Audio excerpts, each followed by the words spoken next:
Oi gente, tudo bom? Vamos falar sobre o glúten, um assunto super polêmico. Vários profissionais de saúde têm opiniões diferentes sobre o glúten, várias pessoas têm dúvidas sobre o glúten. Então hoje a gente vai explicar um pouquinho para vocês aqui tudo, tirar todas as dúvidas de vocês sobre o glúten. A primeira coisa que eu preciso falar para vocês que é muito importante é que o glúten é uma proteína amorfa, certo? E ele está presente no trigo, está presente na cevada, está presente no centeio e está presente também em outros alimentos por contaminação cruzada. Como um exemplo disso seria a aveia. A aveia ela tem a avenina, mas a contaminação cruzada com glúten faz com que ela fique com glúten, enfim. Se você consumir a aveia, ela vai ter glúten, certo?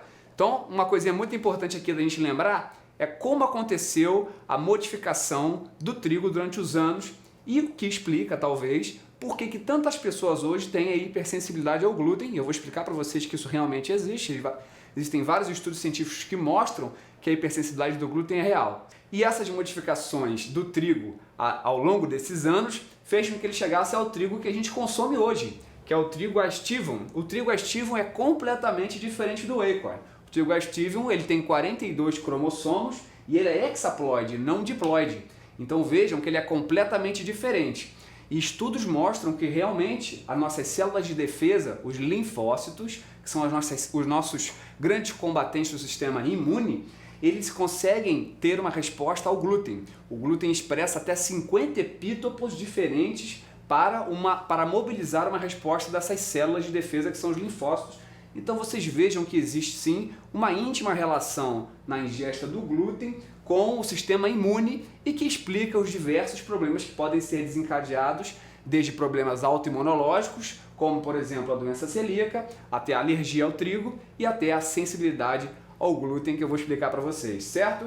Vamos explicar um pouquinho agora sobre o trigo, porque ele é o mais consumido e eu quero explicar a relação do trigo com o glúten. Bom, como eu falei para vocês, quando a gente colhe o trigo e leva ele para o processo todo de fabricação da farinha de trigo, existe um mecanismo em que se coloca a farinha moída dentro de um recipiente aquecido e se coloca água. Nesse processo, as prolaminas que estão presentes no trigo, que é a gliadina e a glutenina, esse processo de aquecimento faz com que essas duas prolaminas se juntem e formem o glúten. E aí, a partir desse momento, é que a gente tem o glúten presente na farinha de trigo. Isso é muito importante a gente compreender, porque o glúten, segundo estudos, é o maior componente ou um dos maiores componentes alimentares capazes de deflagrar um sintoma gastrointestinal, tá certo? Então isso é muito importante em qualquer indivíduo. Algumas pessoas confundem muito a sensibilidade ao glúten com intolerância alimentar ao glúten.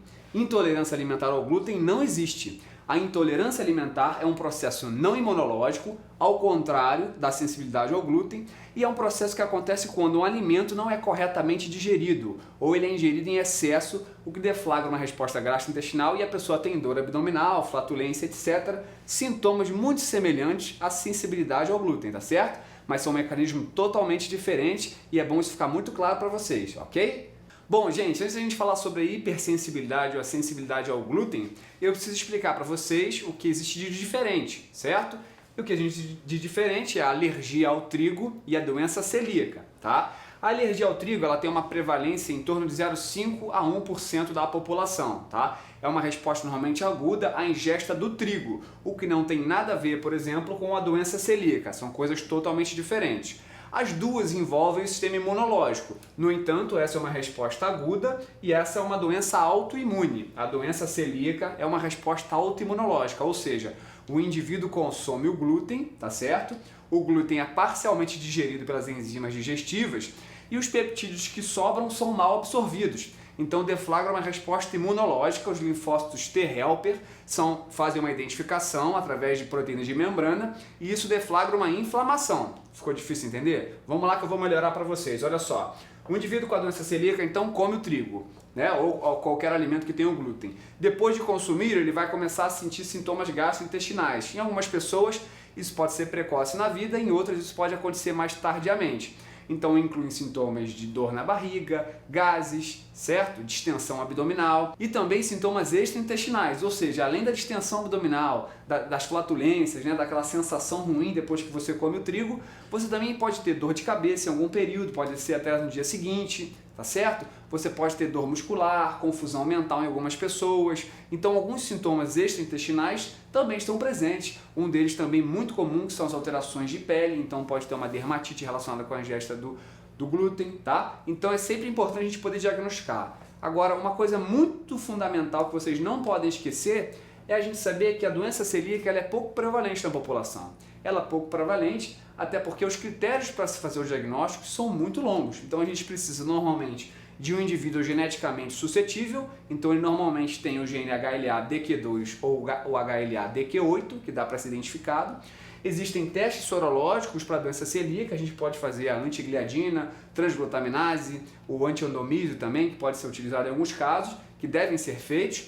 Em alguns casos, mesmo onde se ocorre a suspeita e você não tem nenhum desses marcadores, vale também às vezes fazer uma biópsia intestinal, onde você vê o grau de atrofia em que aquela mucosa do intestino delgado está. Ou seja, quando a gente tem uma resposta autoimune, a gente tem uma inflamação, uma lesão da mucosa intestinal e essa lesão pode gerar uma atrofia, tá certo? E essa atrofia a gente consegue ver pela biópsia, a biópsia faz a classificação de Marsh, tá certo? Que vai de 0 até 4. Então aqui é importante a gente saber que essa atrofia também vai gerar uma má absorção e por isso que esses indivíduos celíacos também têm dificuldade de absorver alguns nutrientes que são fundamentais para a nossa saúde. Outra coisa muito importante é que o indivíduo, para suspeitar da doença celíaca, ele precisa, claro, ter os sintomas relacionados à ingesta do glúten. Então esse também é um dos critérios quando a gente vai fazer o diagnóstico da doença celíaca.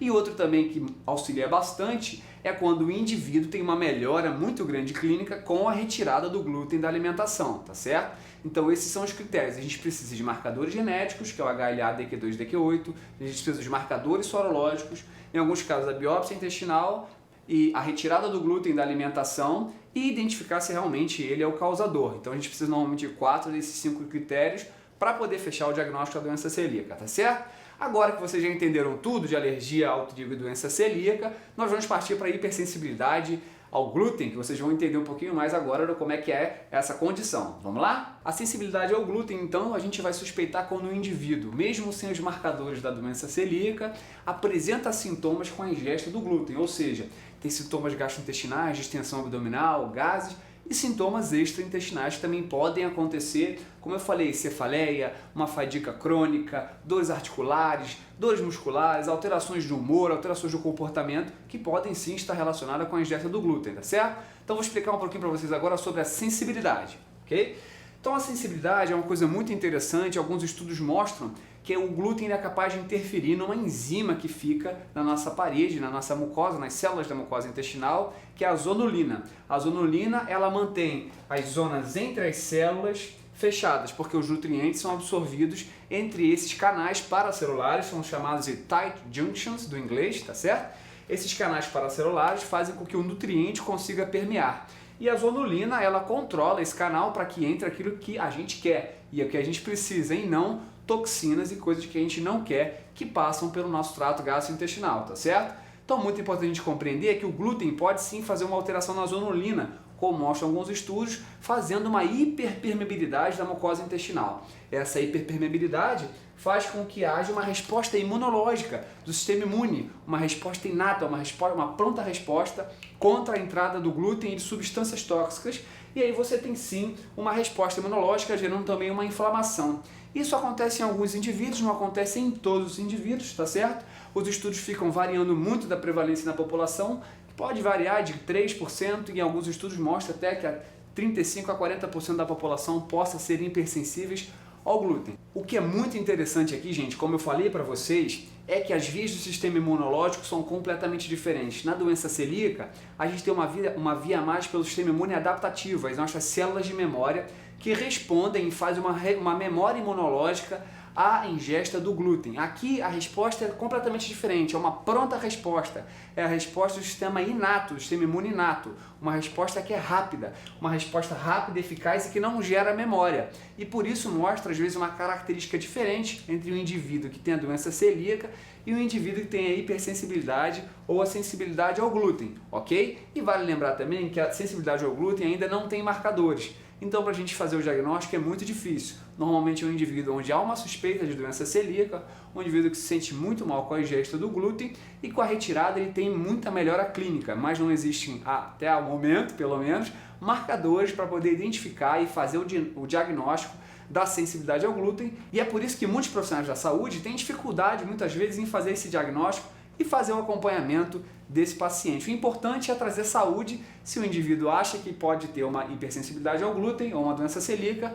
procurar um profissional qualificado, não fazer retirada do glúten sem indicação, então fazer com acompanhamento, um acompanhamento nutricionista, sempre estar acompanhando o médico para ver se realmente tem a necessidade, porque muitas vezes uma restrição alimentar pode trazer sim deficiências nutricionais importantes e deficiências também hormonais de grande escala, certo? Então, bom que vocês compreenderam tudo sobre o glúten, espero que vocês tenham gostado e a gente volta com mais um assunto, ok? Tchau, tchau!